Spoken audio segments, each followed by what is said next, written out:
What's up, everybody? Welcome to another episode of the Chat It Up podcast. As always, I'm your host, Shooter, bringing you interviews, news, and reviews about all things Upper Peninsula of Michigan.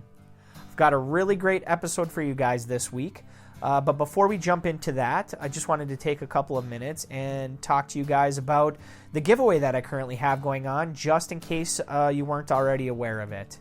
So, the whole gist of everything is, obviously with all of the coronavirus craziness that's going on out there in the world, there's a lot of doom and gloom. Whether you're scrolling on social media or you're watching the nightly news, there's just not a lot of good stuff going on. And so I decided to do something about that. I wanted to do something fun and something that would bring some joy and happiness into the world. And I also wanted to try and do something that would help out some local small businesses, because I feel like they're really affected by all of this mess that we're currently in. So what I came up with is this giveaway. So what it is 3 winners will be drawn at random a week from Friday. So the 3 winners will be drawn on Friday, April 17th. The grand prize winner will win a Google Home Mini. And the 2 runners-up each will win a $25 gift certificate. One of those gift certificates will be from Youper Shirts. So shout out to Symes and the whole Youper Shirts crew. Symes has been a guest of the podcast. And the other $25 gift certificate will be to UP Supply Company. And if you're a fan of the podcast, you know that UP Supply Company is owned and operated by my good buddy, the Youper legend himself, Mr. Bugsy Sailor. So I'm super stoked for this giveaway, not only to spread this joy out there in the world and just kind of do something fun, but to help out 2 people that I feel privileged to call friends. So in order to sign up, head over to the Chat It Up podcast Facebook page. There's a link there right at the top that'll take you to a page where you just have to put in your email address in order to be entered to win. There's also a bunch of other chances that you can get, or more entries that you can get to try and win by subscribing to the podcast, following me on Twitter or Instagram, or even subscribing to our YouTube page, which that's kind of the other thing I wanted to talk to you guys about is if you're a big YouTuber, Chat It Up Podcast now has an official page. So please head over there and subscribe. Every single episode of the podcast is over there and available.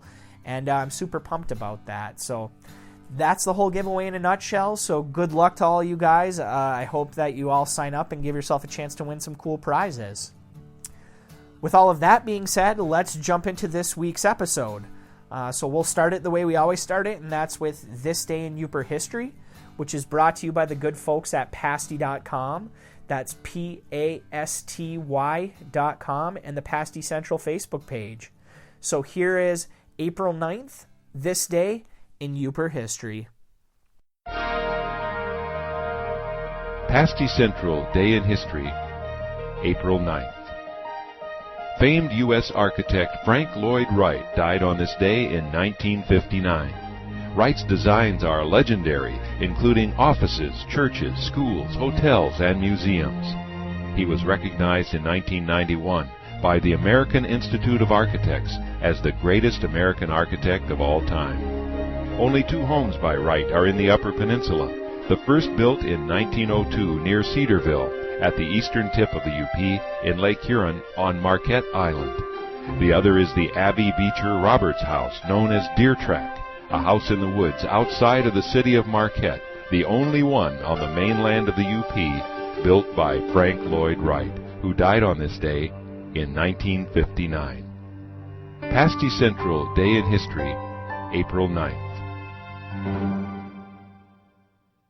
All right, another big thank you to the folks at pasty.com and the Pasty Central Facebook page for making that segment possible. It's time for this week's interview, and it's with Lynn and Jason Makela. They're the owners and proprietors of the True North Cabin, which is a beautiful cabin that you can rent off of Airbnb that's right on the shore of Lake Superior, and it's located way up in Copper Harbor. I found True North Cabin and Lynn and Jason a couple of years ago on Instagram when they started their renovation project, which they basically started an Instagram page to document that. And I've got this kind of minor obsession with log cabins. So combine that with the fact that it's a Upper Peninsula log cabin, and I was immediately hooked. So after kind of following their story, I knew I really wanted to get them on the podcast. And so I started chatting with them to try and line up a date, and we actually had one lined up. And my fiance and I, we were all set to hop in the truck. We were driving to the Keweenaw. We were going to do this big trip and see the cabin, and then coronavirus hit. So obviously that plan went straight out the window.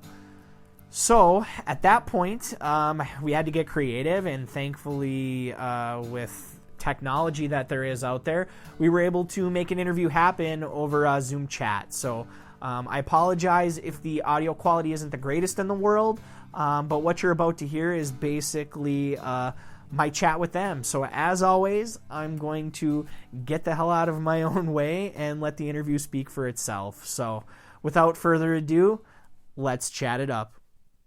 All right, ladies and gentlemen, I am here remotely with Jason and Lynn Makela. Am I pronouncing that correctly? Makela? Okay, that's I was using the Yooper pronunciation. You can never be too sure with names, so I went with how I figured the Yooper pronunciation would be. Yeah, you got it right. Most people don't. Well, again, I thank you guys a bunch for finally meeting up with me, even though it's remotely. I wish we were actually at your cabin up in the Keweenaw here. But we'll just kind of jump into things. So, Jason, I know you're born and raised in Marquette, right? Yep, that's correct. Okay. And Lynn, you're not a Yooper. No, I married into the Yooper blood. I call myself a trooper. Yes, that's the correct termination. Yeah, yes. technically troll. Okay. So I think when you get married to a Yooper, you become a trooper. I don't know. It's you do. Two connotations. It depends on which one you like the best. Yes, you definitely do. So you're from like south of Traverse City, correct? Yeah, a little bit. Okay, so I always ask people what it was like for them growing up in the UP, but what was it like kind of growing up near the Traverse City area? I really don't think it was that dissimilar. Jason and I met and we started talking about our childhoods. It wasn't, they weren't too misaligned. We had a lot of small town stuff, like backwoods parties and pallet burning. I don't know, maybe that's one I remember from your recollection. Yeah, just lots of outdoor living growing up. It was nice. I guess where you grew up, it wasn't quite Traverse City, so it wasn't a lot like here. Sure. It was off the beaten path for sure. Yeah, not the city vibe. Okay, so when you mentioned when you guys first met, you started talking about your childhoods and such. Where and when exactly did you guys first meet? We had a bunch of mutual friends that were really into the bike scene and kayaking and that sort of stuff. And we met at the Keweenaw Brewing Company when Lynn was brewing there, and I was hanging out with some friends that we both knew. So one thing led to another, and we were introduced and started biking. And what a perfect spot to meet, the legendary KBC. You're right. I like to say that I served the beer and Jason drank it, and it worked out okay. Yeah, perfect. Yeah, I like that dynamic. So were you guys both like going to school at Tech at the time, or I guess what had brought you both to Houghton? Yeah, you nailed it with both being Tech students at the time. I think I was in my junior year or close to my senior year when we first met. Yeah, and I was working on grad school at the time. I wrapped up my bachelor's degree and decided I wanted to stay up here, and I had an opportunity to stay up here and do graduate work. So I stuck around, and we ended up meeting. Was that like, are we talking early 2000s, or what sort of time frame? Yeah, 2006 was when we met. It was right after I got back from study abroad and started working again and getting plugged back into the community and doing all the fun stuff that UP summers are about. So absolutely. Keweenaw summers, don't tell anyone. That's a really well kept secret. That Keweenaw summers are amazing. Yeah, just block that. What were you guys going to school for? I studied scientific and technical communication and business and marketing. So it kind of came into this weird world of all things digital marketing for me at the end. But that wasn't the intention going in, and I don't think I knew it while I was going through it either. But hey, weird world we live in. Right. How about you, Jason? I was studying mechanical engineering for my undergrad degree, and I always had an interest in aerospace. So that's naturally led my graduate studies into the aerospace field. Okay, super interesting. So I know you eventually migrated out west. How did that whole kind of migration come about? Yeah, good question. I feel like we really liked Houghton and the Keweenaw. I mean, there was so much about it that we loved. When we were going to school, we both tried to find good careers after school. So we worked through that. I think we made some progress too, but at the end of the day, I kind of got a little stir crazy in the position that I was in, and you were kind of ready to consider some options after we got, 3 or 4 years into our career, and we were kind of just looking to continue figuring out what we could do with our newfound skills from the university and in our jobs. And we also, not growing up in the UP, and growing up from a small town downstate, I was really curious about big cities and what that was about. And we really liked the Pacific Northwest, and it seemed kind of similar to the lifestyle of the UP. So we were like, hey, if we can get better jobs out here, plus get access to mountains and really good skiing and, awesome biking and trails, we were like, why not give this a shot and see if we can also climb the corporate ladder a bit.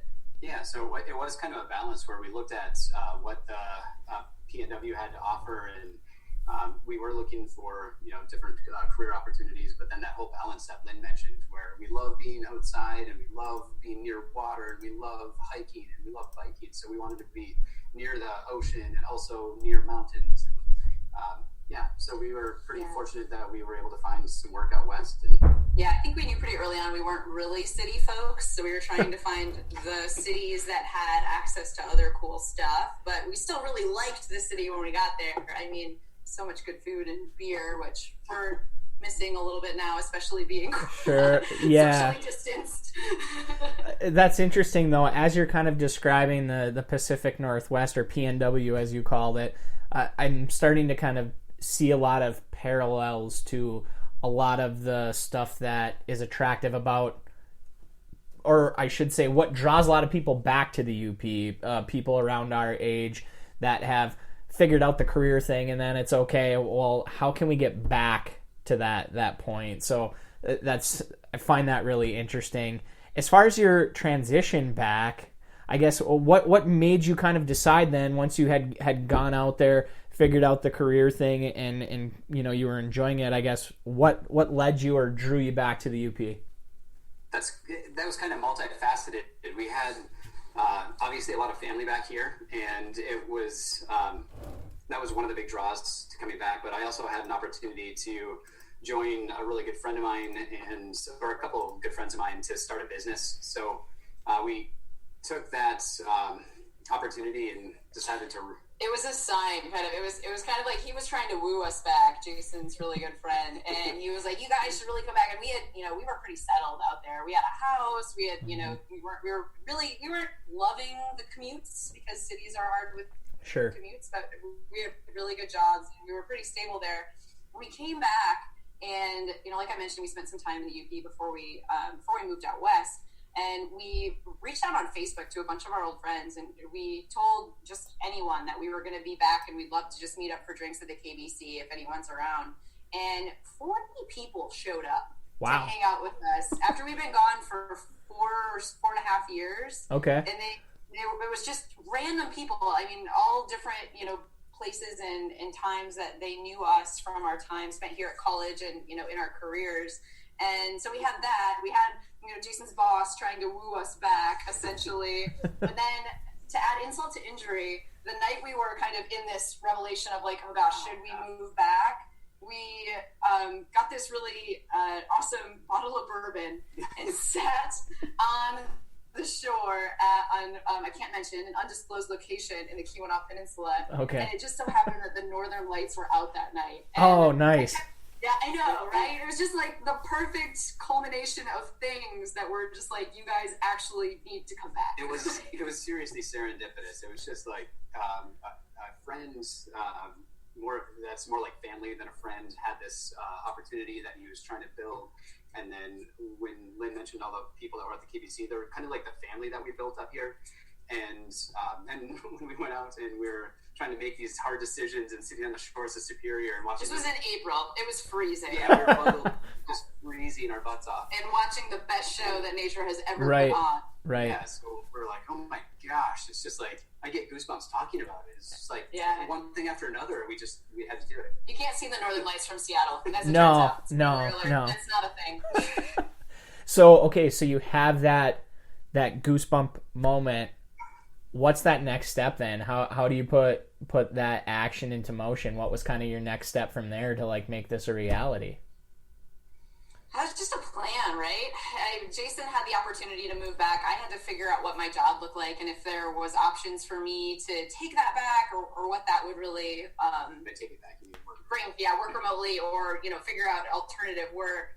Plus we had to sell our house, and it ended up working out that Jason moved back about a month before to start his job, and I worked on selling the house and figuring out the last, details that we had to put everything in a moving truck and get back. And it was really funny because when we left, we had owned a house and we had rented it out for about 3 years before. Owned a house in the Key. Oh, okay, sure. And so it was really ironic because, about 6 months before this opportunity came up, they were like, hey, we're going to move out. And we're like, oh, we don't really want to be landlords to other people that we don't know from far ways away. So, maybe we'll just sell the house now. And so when we had that realization, it was right about the time that we realized we were moving back, but not soon enough. We had already sold the house, so we pretty much came back to move our stuff out and find a new place to live. Wow. It was a horrible timing. After being out for 5 years and hanging on to this house and selling it just a couple months before we moved back, we're like, oh my gosh, how could that timing have been any worse? But it worked out okay. Led to the cabin. We got there. We ended up getting back. My mom and I hopped in a van and drove our 3 dogs and ourselves across the country while checking out Lake Glacier National Park and very some cool other stuff. So we made it into a thing. The Seattle market is pretty hot, so we sold our house over a weekend or something like that. It was kind of crazy. So all these things started to line up. And, sure. What time frame was this then where you actually kind of made the jump back then? 2017. Okay. So it was July of 2017 when Jason got the job offer and moved, and then I moved back in August of 2017. And we had several months to socialize this, so like 6 months to kind of think through, would we want to take this opportunity if the opportunity presents itself? And that helped us because it gave us a lot of time to kind of plan and think about it in the back of our minds. And then the April night on the shore of Lake Superior. That sealed the deal. Yeah. For sure. 40 friends that hadn't seen us in a while just like rally and come out and have beers. Oh gosh, we forgot one other key aspect of this. After we committed to moving back, I would say like a half dozen of our, or maybe more than that, maybe a dozen of our really close friends that had went to school with us around the same time that moved away.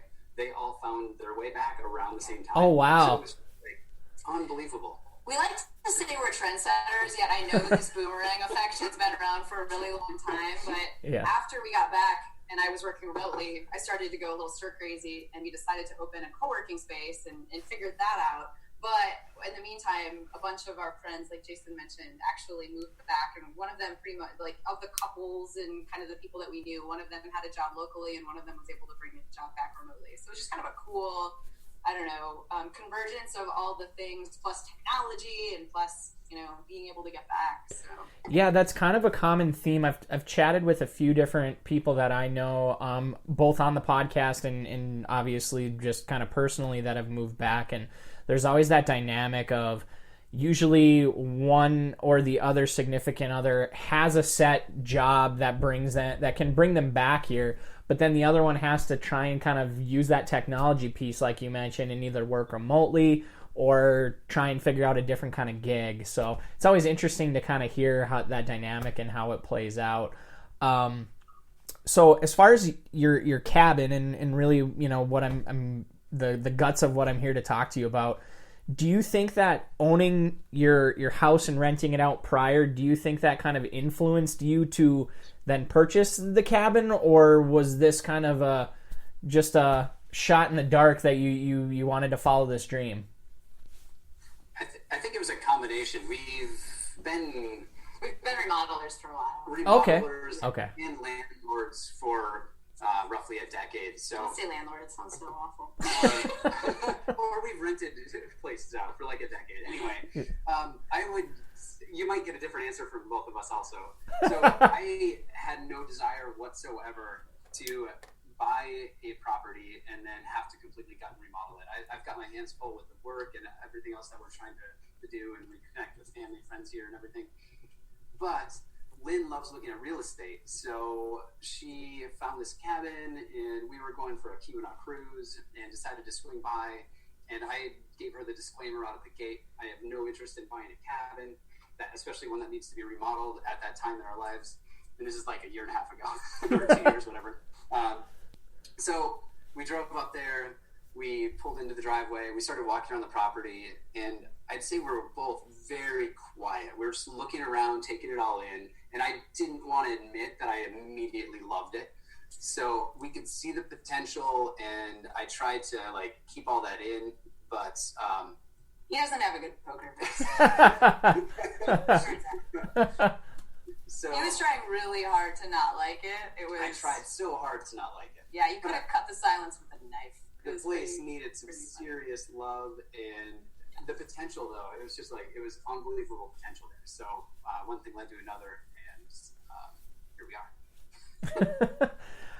So was this like the first place that you guys like looked at, like as far as like a cabin? No? I like to tell the realtor that we were totally looking at a bunch of other places, but I don't know. I found the listing and we really just wanted to see it. And once we saw it in person, I was like, yeah, that's it. Like there was nothing else that we looked at. Like I know, and then there is. There's a lot of property for sale up here. It's still awesome. Like don't tell anybody that on the podcast either. Like there's like awesome pieces of property that are available, and they just need love. And It's really hard to remodel things up here, and it's really hard to like get all the people that you need and the timing that you need to do and manage and see. So I think people are a little afraid of that. And I mean, there was a sign on the wall of the cabin, like on the exterior of the cabin when you walked up, do not walk on the deck. Like, you will caution. Like, it was yellow taped for all intents and purposes. Like it was not in good shape. Now, it's my understanding though that the cabin itself has a bit of a unique history to it, right? How old is the cabin? It was built in the late 1960s, early 70s. Okay. And we were super lucky when we were going through the process and had a purchase agreement for it. We got to meet the owners, and that was awesome. It's a single owner cabin, not a single owner, but like single family cabin. Sure. Because the way we understand it, it was a matriarch that owns, bought the cabin and like essentially bought it for her kids, and then her kids were growing up, and they there's a little bit more of a story. They were loving the Keweenaw so much that they were coming up every summer and spending like a week in a camper, and they just loved it. They did that every year, and then eventually they were staying at a campground in the Keweenaw, and then they decided they were going to buy a piece of property, and so they bought a piece of property, put a septic and a slab in, and just brought their camper up and stayed there for a few years while they kind of made their plans and got things ready so that they could actually build something. So it was really over a long period of time of this family loving all that the Keweenaw had to offer, and then putting in the blood, sweat, and tears to build this. And they didn't even build it to the spec that it was built today. I mean, they got the kit cabin, but they put it on stilts. It didn't have like a enclosed basement. They realized that was it was super cold and drafty. Yeah, it was definitely a staged approach. So they built, well, like Lynn said, they were staying in a camper on a just concrete slab in the driveway, and they ordered a kit cabin from somewhere out in Portland, I believe. Yeah. And that was all the rage back then. They had this kit. You opened a catalog and you opened your cabin. Yeah, that's super cool. I think that's super neat. That's just me. That's my aesthetic. I like that kind of stuff. Yeah, I agree. And they this was intended to be a ski chalet. So it's kind of a unique form factor, structure, shape for the area, and it's really well built and well designed. And they originally built this cabin, like Lynn said, they didn't have any real foundation built under it. They ended up building a cinder block foundation later, and then they didn't have a fireplace in it at first. Yeah. The designs had a fireplace written into them, but they used like this potbelly stove for heating it for the first, I don't know how many years. Yeah, they had this really beautiful ornate potbelly stove, and then they ended up getting rid of that and building a fireplace, and then eventually they put in a furnace, and Yeah, it was just like this labor of love over decades. Yeah, but then they didn't touch it for several decades. Right. They totally bootstrapped it, but everything that was done to like the perfect 70s decor. I mean, the orange kitchen, blue bathroom, you know, like I think the matriarch, I wish, you know, I have a picture of her in my head. I try to think about her when we're there, because I really think her vision for the cabin was really amazing, and I think she probably held the family together. And unfortunately, like as the kids grew older, like they brought their kids for a while, but then, you know, they're from Illinois originally, the family was, but then as their kids got older, they grew and moved across the country. They didn't come back to Lebanon. That's ultimately how we ended up getting it, was, you know, a family cabin that they had let go for long enough that they were worried that they wouldn't, you know, be able to sell it. And we have one of the either grandkids or great-grandkids coming this summer, so Lynn's been communicating with them. They can't wait to see us. Very cool. That's very cool. Had they been there when they were younger and now they're seeing it again after the fact? Okay, so that's super cool. Yeah, they actually, it's just a couple weeks ago, she reached out and said, hey, I think it's Janet Shelley's oldest grandchild. And she's like, I remember coming up in the summers, and she has all these memories that she's been sharing with us. And that's super awesome. So you mentioned that, you know, the deck not being safe and it needing a lot of work, and you kind of just mentioned the orange kitchen. One of the kind of cool things about your project is you've been able to share your blood, sweat, and tears that you've put into this place on Instagram right from the beginning of your journey. Can you walk me through some of the renovations that you've done along the way? I mean, you've pretty much completely gutted the place, but do you want to maybe just check off a few of the highlights of some stuff you guys did? Yeah. Speaking of the Instagram thing, first, Lynn originally started doing that so that we could share this with our family and friends, anyone that wanted to follow, and it was just some of our family. And they might have thought we were crazy out of the gate for tackling. Our family definitely thinks we're crazy. But renovation. We have amazing friends and family that came up and helped every step of the way. Sure. But you're right, it was kind of a big project in its undertaking. I mean, if you think about the things, that was the bathroom that never ended last year. I mean, so it's been a year and a half now of renovations. Yeah, and when we started, I'm a nerdy engineer, so of course I phased all these different plans, and we had this approach where we were going to do phase one, and that would do, you know, with the timeline we had and the schedule we had, we could crank out X amount of work, and then we'd get into phase two the next winter when we weren't renting it. Yeah, but with any remodel project. Yeah, it's the second we started turning into things, it didn't make sense to just stop when phase one ended. It just like immediately overlapped with all the phase two stuff. So I think we ended up doing like the first 3 phases of work right out of the gate, which involved gutting and remodeling the bathroom, and I wasn't planning to totally rip out all the plumbing and replace that, but we ended up doing that with all of this is with help. I should give that disclaimer. We have, like I said, lots of good friends and family here, but so we ended up ripping out all the plumbing and replacing that. And then the master bedroom was really dark, and just kind of that, it was I don't know. Paneling. Yeah, it was paneling. I don't know. It's a weird mix of like 70s and 80s style, but that dark wood paneling just made it feel so small. So that was a priority. And we didn't really plan on doing the whole kitchen. We were going to try to do some basic things. But we made a big mistake when we went to order appliances. This is a great learning opportunity for everyone needs to know listening. If you don't know that there's a thing called a counter depth fridge versus just the standard refrigerator that you see in every Lowe's and Home Depot and Menards and every other Sears appliance store. Yeah, this will wreck your life.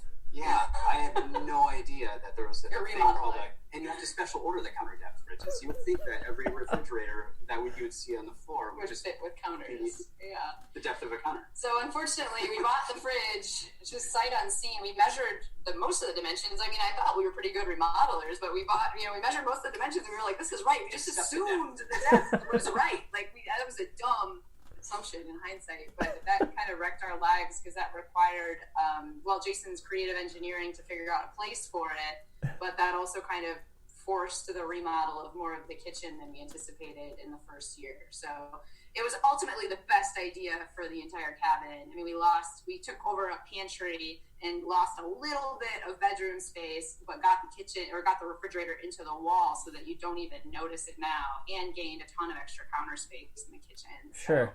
it was ultimately a good thing, but it was a silly learning. It was one of those aha moments where we were like sad one morning thinking about the refrigerator that we just brought in there, and we're drinking coffee and staring at the kitchen, and I was, oh my gosh, I've got it. Since I'm already remodeling this bedroom on the same floor, I could just take a chunk of that, put the fridge in the wall, and boom, we have more kitchen space.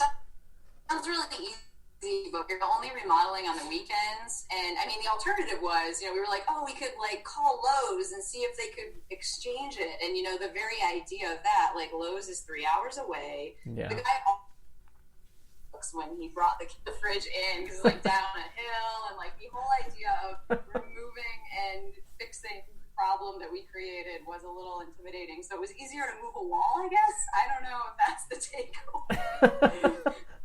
Well, and it's funny that you mentioned that as far as the distance being away from the store and them having to bring it down a hill. I'm assuming there are probably a lot of other like hiccups or challenges along the way. Every delivery person, we really try hard. You do a really good job of trying to caveat, like, there's a hill, like, there's all these details. It's a long ways away. And pictures and descriptions. And then there's, like, these steps. And by the time everybody gets there, nobody's happy. And I'm just, like, trying to be this, like, cheery little sunshine thing of, like, hey, thanks for coming. Thanks for bringing us the stuff we need. But yeah, deliveries are a little challenging.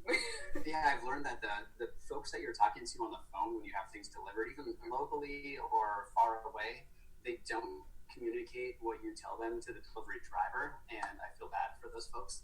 Because we try to tip them well. We feel their pain. They're like, I had no idea there was going to be this steep driveway. Yeah. What did the guy say? It was like the second worst delivery he had ever done. Oh no. And he compared it to someone that had an off-grid cabin and a snowmobile, but they didn't tell him about the snowmobile until after they had hauled whatever the piece was. They ended up building a toboggan and pulling it in like a half mile to this cabin, and then they found that there were 2 brand new snowmobiles at the cabin. So we were second worst from those people. Oh, so man. Those people, maybe let people know. So obviously one of the big awesome selling points of your cabin is it's one of those old grandfathered in cabins that's like right on top of the water. Does that also add some kind of challenges being that close to the water at all, or is it not too much of a detriment with, as far as like winterizing the place and kind of keeping the elements at bay? I was wondering the same thing, being that close to the water, but we're up high. We've got a nice rock shore, so there's no erosion, fortunately, where we're at. Yeah, but we also, on some crazy storm days, we will get waves crashing on the shore, especially in the fall or spring, and the spray will spray up on the cabin, and we'll have, I don't know, like a half-inch sheet of ice on the outside of the cabin. And it's beautiful, but you're like, oh my gosh, this is crazy. There's just like, these waves are massive. Yeah, I'd say that's not so much the challenge. The challenge is the shoreline is conglomerate rock. So it's a really cool part of the fault, I guess. I'm not a geologist, so I'm going to mess this up. But the geography of the Keweenaw is created by the faults, the same fault that's on Isle Royal. So the conglomerate rock is really neat. There's no like pebbles or stones or anything. But that makes it hard for like water runoff and like, some of those things. And, we've been really lucky. We've got a good well and we've got, access to those things. But I think that has been maybe more of the challenge of just keeping things up and wanting to do things is that rock face. And you're up there in big snow country. Actually, we are the banana belt of... Really? Yeah. Because all the snow comes up. So Lake Superior picks up all of the water off of Lake Superior and then drops it on top of Brockway so that Bohemia gets all the snow. We actually end up with way less snow than we do at our house in Hancock. Yeah, I'd say the last couple of winters we've only shoveled. Well, the first winter we shoveled, we didn't have a snowblower up there, and we probably only shoveled like 10 times the entire winter. And then this last winter we got a snowblower up there, and I probably snowblowed 6 or 8 times. And wow! We drove building materials and everything in all winter. It is kind of crazy how all the snow just goes right over us. That's interesting that you kind of have that banana belt, especially because I'm down here in Iron Mountain, and usually they say this area is like the banana belt of the UP. So that's the first I've ever heard of the Keweenaw having a banana belt. So I learned something new today. Maybe we're a little jaded because we definitely get a lot of snow where we are, in Houghton Hancock. So, Yeah. and I mean, Calumet gets the most snow of anywhere in the Keweenaw, I'm pretty sure. So comparatively, when we drive from our house through Calumet, we're like, wow, these poor suckers that have to, shovel their driveway here. I can't believe, I feel bad for them. And then we drive to the cabin, and it's way less than we had to clean up at our house even. So it's really interesting if you do a little trajectory. Sure. The snow hits the most. Yeah. So, I mean, if you look at your photos on Instagram, you guys have done a fantastic job. The place is absolutely gorgeous. Did you pick up kind of your renovation skills and your carpentry skills along the way as you've had these different places that you've rented? Or is this skills that you maybe even picked up like prior to owning properties? Like maybe, you learned a trade from a relative or a parent or something like that along the way? Yeah, I grew up working on projects with my dad and brother since, before I could do math. I remember my dad teaching me fractions when he was, cutting PVC to run some plumbing or something. And so I think it's kind of... It's in your blood. Yeah, deeply ingrained. Okay. How to crank on any project and then... That's totally true. I think for you, you're also one that really likes to figure out something, though. Like, secretly, I use the term of, like, hey, I bet this can't exist. Sure. Or, like, if this is possible, and if you put that out there enough, it just kind of happens. But unlike Jason, I feel like I've kind of learned or evolved we have, like, remodeled some properties now.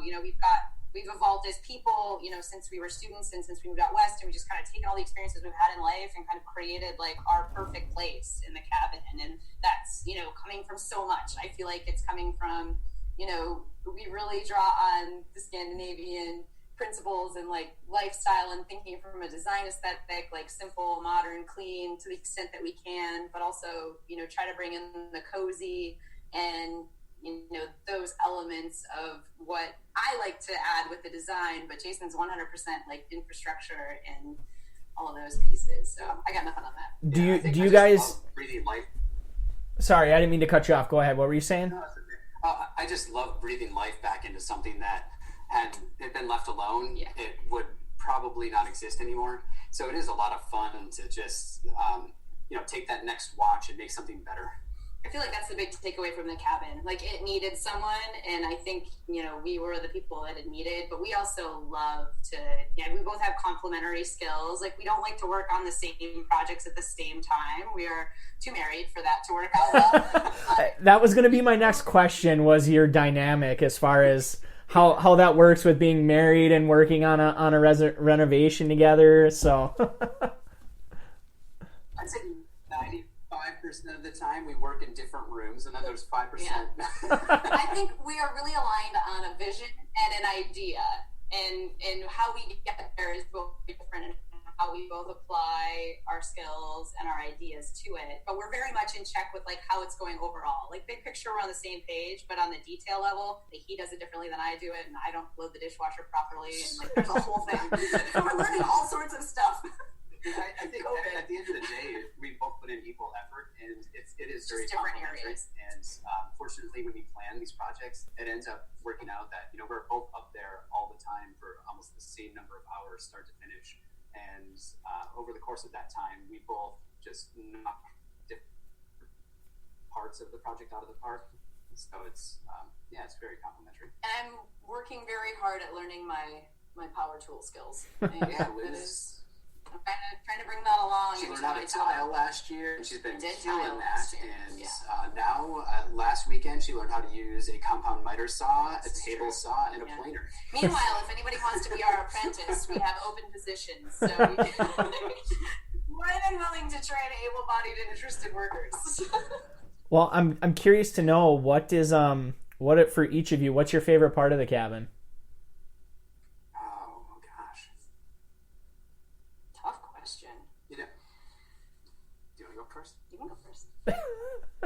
I love so many parts about the cabin. I think one of the things that I love the most is the location. I think most of the time when we're up there, We're working, I'd say 95% of the time, but in the evenings, just sitting out on the deck or on the rocks and just watching the sunset. And then many nights I'll just stay up for hours and try to photograph the Northern Lights or the Milky Way. Or it's just such a great spot with no light pollution. So I think the location is. That's really funny that you said that, because I feel like you have to separate the cabin as a project from the place that it's at, because I think we really like aspects of the physical structure that we're working on and like evolving and developing, but you just can't say anything. You can't say enough, and you can't say anything at all about the location, because it's just incredible. It's one of the northernmost properties in Michigan. I mean, it looks straight out into Lake Superior, like there's literally nothing. And unless you're standing way down on the rocks, you can't see anything. There's one other structure like in the distance that you can see if you're standing all the way down there. But at the cabin, you feel completely like you're in your own world, and all the things that you can enjoy about like good music and good food and just being there and listening to the water and the coyotes that are howling. Yeah, they usually chase me in. I'll stay up pretty late taking pictures, and I'll listen to the yipping and the howling. Sure. Closer and closer and closer, and finally you're like, I need to go in now. So one of the things that you're talking about as being like a blessing of the place is the location itself, which is very much isolated. I mean, there's no cell phone signal or Wi-Fi or anything out there, correct? That's true. Yeah. I mean, how many places are there out there left where you can truly like unplug? Yeah, it's true. That is a great question. It's funny. We know neighbors a mile or two in either direction that can get internet, but they just stopped doing that at on both ends. So we feel kind of lucky that we're in that little sweet spot where we can get connectivity. So we do have a landline there, which is funny. But we wanted really that funny. for just in case Emergencies. Essentially, we have a landline for emergencies. Is it an old rotary? Is it an old rotary one? We should do that. We should, yeah. That would be super cool. Nobody would know what to do with it. Yeah, nobody would know how to use it. Yeah, I'm that old. I remember calling my friends on a rotary phone. That was a thing. Well, and it's kind of weird to be talking about like isolation as being like this great thing when we're in the middle of this pandemic going on. The reason we couldn't hang out at the cabin together. Which is a super bummer. But I mean, I guess how are you guys dealing with that? I mean, we've been kind of talking shop here, but how have you guys been like holding up with all the craziness? We're super fortunate that our jobs are willing and able to support people remotely, and in terms of the place that we can live just on a day-to-day basis, like we can go for walks and have it not be a concern where we're going to run into 1,000 people. Like, I mean, I think everyone's going through their variation of how they're dealing with it just day to day, and trying to make sure that you get enough outside time or like sunlight, and staying positive, I think, is really a hard thing to do, but also something that we've been able to do through walking our dogs and hanging out and dreaming about the things we want to do at the cabin. But I think at the end of the day, like, we totally understand how real the concern is, and we want to absolutely support, flattening the curve and trying to protect as many of our locals as we can, because we don't want to. That would be the worst thing in the world, is to be the person that brings this to the local community or helps spread it around, and that's not our bag. So I feel all in all like we're super lucky with the place that we're at and the jobs that we have, that we can continue on in a way that's less impacted than a lot of the world. Yeah, I agree. We're definitely fortunate in that respect, and it is nice that the cabin is in the middle of nowhere, and we had a bunch of projects lined up long before this, so we filled the garage with building materials. And even before the pandemic, like, that's just what you have to do in the UP. Like, yes, yeah, for sure. The snow is coming. We had to have a hardware store in our garage. Yeah. So I feel like in general, we keep busy because we have a bunch of projects kind of lined up anyway. So it is nice to have distractions. Yeah. For being sure. able to get outside right now is like, I am so fortunate to be in the UP right now, as opposed to a busy city where it's hard to get outside and like hard to maintain 6 feet of social distancing even. Like, I just feel really glad that we weren't in Seattle when this hit, and I'm glad that we're here. So I'm sure there's going to be some people that are listening into this that are probably like DIYers like you guys are. if you were gonna give them one piece of advice about doing renos or DIY type stuff, what would your piece of advice be? Be ready to be flexible. That's the main thing, is like we always go into it and we think about it, we dream it, we try to plan it as much as we can. But when you are, 50 miles away from the nearest store and cell phone service, and you don't have the internet to look up how to YouTube something to complete a project, I think it really kind of hampers how much progress you can make. So yeah. I think we've taken a lot of like being flexible, and I think the fridge example is the perfect one. Like I think I was in tears the day that I realized we spent like a lot of money on a fridge, and it didn't fit where we thought it was supposed to go, and that was kind of like my end game. And Jason, stared at it long enough, and he was like, "No, I have an idea," and like it just took that adaptation of thinking through it a little bit and being willing to think outside the box and come up with different solutions that really made a much better solution than if we had the counter depth freaking fridge. Sure. Yeah, I think one of the other most important things that I would recommend is I know a lot of realtors try to firewall buyers from sellers and whatnot, but I think if you can get the opportunity to meet the person that's selling the property, crawl under the place with them, get up in the attic, check everything out, learn everything you can about it, and that'll help you really plan out your project. And I think that's been one of the most important things for us anyway. In the last few years, we bought and sold some houses, and I think every one of them, you can't just rely on an inspector. You have to, get in there and roll up your sleeves and throw on the coveralls and get into the weird spaces and check things out. Unless you want to spend a lot of money, then you can do it. So I'm assuming, obviously, once all of this pandemic kind of craziness dies down, you guys will be, renting the place out, continuing to book it up. So if people want to book with you guys, or they want to check out your place, or just get to know what you guys are doing more, how do they find you? Where can they go? Yeah, truenorthcabin.com is the website. So we've got that, and that links to Airbnb. That's where you can book the cabin right now. So it's pretty cool. You can see some other people's reviews and what they said. And we're super hosts, which we wear like a badge of honor, which means we're pretty good at hosting people and trying to make sure that they have an awesome time when they come. And then you can also follow along on Instagram. It's probably the second best spot. And it's true.north.cabin is how you can find us and see what we're up to and reach out with any questions. Of course, yeah, we really do love hosting people. It's I know some people are like, hey, how do you have a place and then you decide to rent it out to strangers? And I was like, I love sharing what we've built and also the Keweenaw with as many cool people as can find it.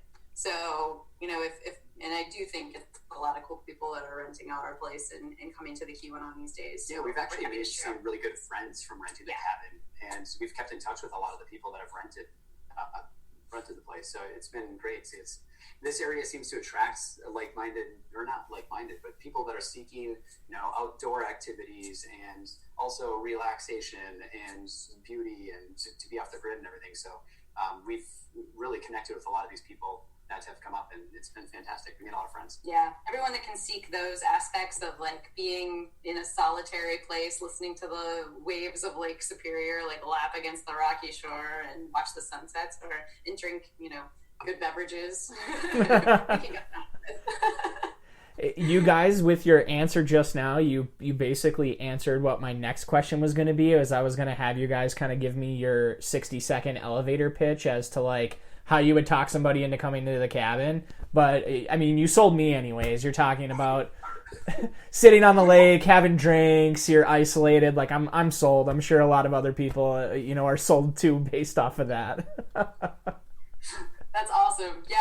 We try to provide a place that, everyone would want to go to, and make it just as comfy as possible. Like when we think about when we travel, the things that we look for are, good quality things. We don't want to just stay in like cookie cutter places. We really try to elevate what we're looking for when we vacation with what's at the cabin.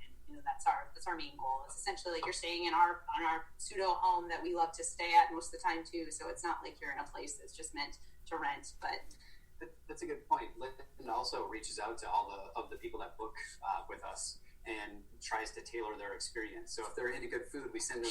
Don't tell them, that's a secret for bookers.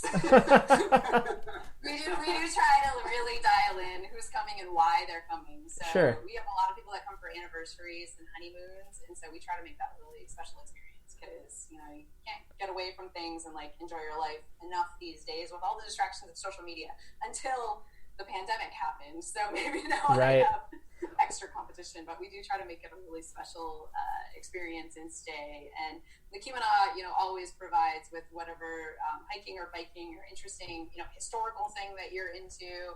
So we just like to make it that cool to stay at the cabin too. What's the farthest you've ever had a guest come from to stay at the cabin? Do you know? That we know of, so far it's Texas. Wow. So, okay. Yeah, challenge for anyone else that is, listening. We would love to host people from further than Texas. Yeah, I've got some listeners that tune in from Europe, so if you're listening to this, the gauntlet's been thrown down. You need to come up and check out the Keweenaw. But okay, so I'm going to throw you guys for a major curveball here. Okay, so if you had to be stranded in a remote cabin and you could only bring one object with you to pass the time, what would your object be that you'd take with you to your cabin? It's a tough one. Cribbage board. Well, if you bring a cribbage board, I suppose I have to bring a deck of cards instead of some sort of tool. Okay. Wait, do we each get an object? Because that would really yes. Yeah, you each get an object. So Okay. Then we're good. Well, you guys have pretty much checked off every box that I had of like questions I wanted to ask you guys. Do you feel like I missed anything, or there's anything else that you wanted to kind of put out there about the cabin or anything, or what you guys are doing? We're just so grateful that you reached out. It's been so fun to have, you know, this project as a way to connect with different people, like both like-minded Yoopers and people that are just interested in the Keweenaw, and be able to share a little bit of that experience with everyone has been just so awesome. We had no idea that this was going to go the way that it did, but we sure are enjoying it. And we're just super grateful that you reached out, Scott, and thanks for thinking that your listeners would think that this is interesting. So yeah, well, and you've got a very compelling story, and what you guys have been doing is super cool. But once all this craziness ends, then I'm gonna have to take a trip up. My fiance and I'll have to take a trip up where we can have a beer in real life instead of over Zoom. But I guess I have to end with the question that I ask everybody that comes on the podcast, and that is, how do you like your pasty? You first. Ooh, so I like traditional pasties with meat, potato, carrot, rutabaga, onion, and my mom has a great recipe. I made a batch of 24 the other day. Nice. It's the perfect pandemic food. It is. I also have to say, I love the Cindy Makela pasty. Hi, mother-in-law. I'm getting good points right now. It's amazing. But I really like Roy's crazy pasties too. They make this insane pasty that's like turkey and cranberry and stuffing, and I mean, it's like a Thanksgiving pasty, basically. It's a Thanksgiving pasty, yeah, it's really good. Any ketchup or anything, or you just eat them plain? Ketchup. Or ketchupers. Okay. Hardcore. All right, well, Jason, Lynn, this was super fun. I wish we could have done it in person, but it was actually kind of fun to be able to use technology to our benefit here. But thank you guys for coming on the podcast. This was awesome. Absolutely. Thanks for having us again. This is awesome. Thank you. We're looking forward to seeing you sometime later this summer. Yeah, we'll cheers a beer too. Yes. Okay, that's going to wrap things up for this week's episode. Another huge thank you to Lynn and Jason for being flexible with working out a time and just being gracious with their time and having a lot of fun with me over video chat. As I keep saying at the end of these episodes, I want to hear from you guys. So you can email me at chatituppod@gmail.com, or you can find me on Facebook, Twitter, Instagram, YouTube, however you want to track me down. I want to hear your big takeaways. I want to hear your thoughts, good and bad. And please subscribe, rate, leave me a review. I mean, that's how other people find out about this podcast, so that's also really important too. But other than that, I just hope everybody is continuing to be safe and well and healthy in all of this craziness going on out there in the world. So wash your hands, practice social distancing, and as always, I'm your host, Shooter, reminding you to keep your chin up and your eyes forward.